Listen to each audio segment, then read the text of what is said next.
Hi, my name is Michael Santos. I'm with Compliance Mitigation. We strive to provide case studies every single day to help people understand how their decisions on the job can expose their company to potential problems or expose their life to potential problems with charges for white-collar crime. A lot of people don't understand that relationship, but in our business, where we work with people who've been charged with white-collar crimes, we recognize a lot of them make decisions didn't even know they were making decisions on the job that could lead to problems. And that's why we provide these types of case studies. Today, we're going to learn about how a payday lender was banned by the Federal Trade Commission and faced other problems as well. Here's the situation. Under the terms of a settlement agreement with 3 companies, the FTC obtained a permanent ban on the owners and operators of a payday lending scheme that theoretically overcharged consumers millions of dollars. This settlement also provides that nearly all outstanding debt, made up entirely of illegal finance charges, held by the 3 payday lending companies will be marked as paid in full. So we're creating this for really anybody that involves themselves in a business that could be overseen by the Federal Trade Commission, because you really want to know a little something about the telemarketing sales rule, Electronic Funds Transfer Act, definitely TILA, the Truth in Lending Act, the Federal Trade Commission, payday lending, predatory lending, payday loans. All of these have connotations and information that you just really need to know about. Because here's the state of the industry. Regulators consider payday loans as a form of predatory lending. From the perspective of government investigators, predatory lending practices are either sketchy or blatantly fraudulent. Predatory loans or subprime lending typically relies on risk-based pricing. Such loans serve borrowers that cannot obtain credit in the prime lending market. When lenders couple high interest rate loans with unscrupulous practice that pressure borrowers, authorities deem the loans as predatory. The FTC governs lending practices in the United States. All businesses that serve consumers should learn about practices that can lead to FTC investigations. They can be both costly and extremely disturbing. Ask me how I know. Legislators develop laws to prevent unscrupulous lenders from preying on low-income residents. Frequently, those people live in low-income neighborhoods. Authorities consider it their responsibility to protect vulnerable populations and move aggressively to investigate and prosecute people that prey upon such populations with predatory loans. Because predatory lending practices still exist, lenders should learn how easily they can run afoul of consumer protection laws. If you don't know about consumer protection laws, you don't even know how to avoid them. This case study profiles Harvest Moon Financial, Gentle Breeze Online, and Green Stream Lending. Some defendants target low-income neighborhoods to exploit consumers with loans that government investigators construe as being predatory, and they identify those as payday loans. The FTC published 2 press releases that we relied upon to produce this case study. We also found a corroborating newspaper article, and we provide links below. According to the Consumer Protection Finance Bureau, a government-run consumer watchdog agency, payday loans are short-term, high-interest loans based on the borrower's income. Payday lenders charge borrowers interest rates that far exceed the rates that conventional lenders charge. The payday lenders do not require any collateral, such as a mortgage or a house or a lien on an automobile. Further, payday lenders may also extend unsecured personal loans. Consumer protection groups, such as the Better Business Bureau, pay close attention to payday lenders. If agents at the BBB suspect predatory lending practices, they contact authorities to launch an investigation. Investigators take a cynical view of payday lenders due to their notorious reputation of exploiting people.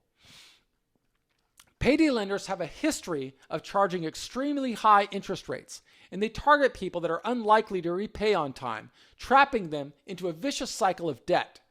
The lending contracts frequently include provisions that charge unwitting borrowers added fees, but those provisions may appear in small print.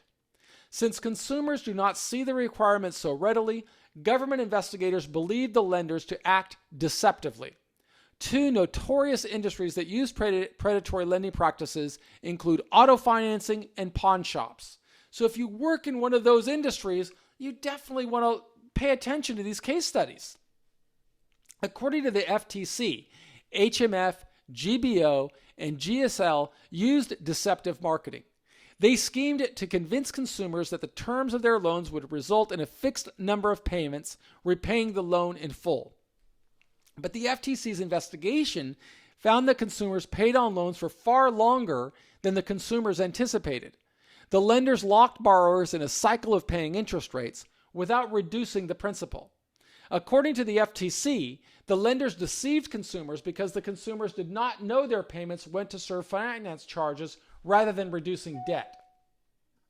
The FTC accused the defendants of failing to make disclosures in accordance with the Telemarketing Sales Rule, the Electronic Funds Transfer Act, and the Truth in Lending Act. Legislators enacted those consumer protection laws to encourage fair trade and full disclosure.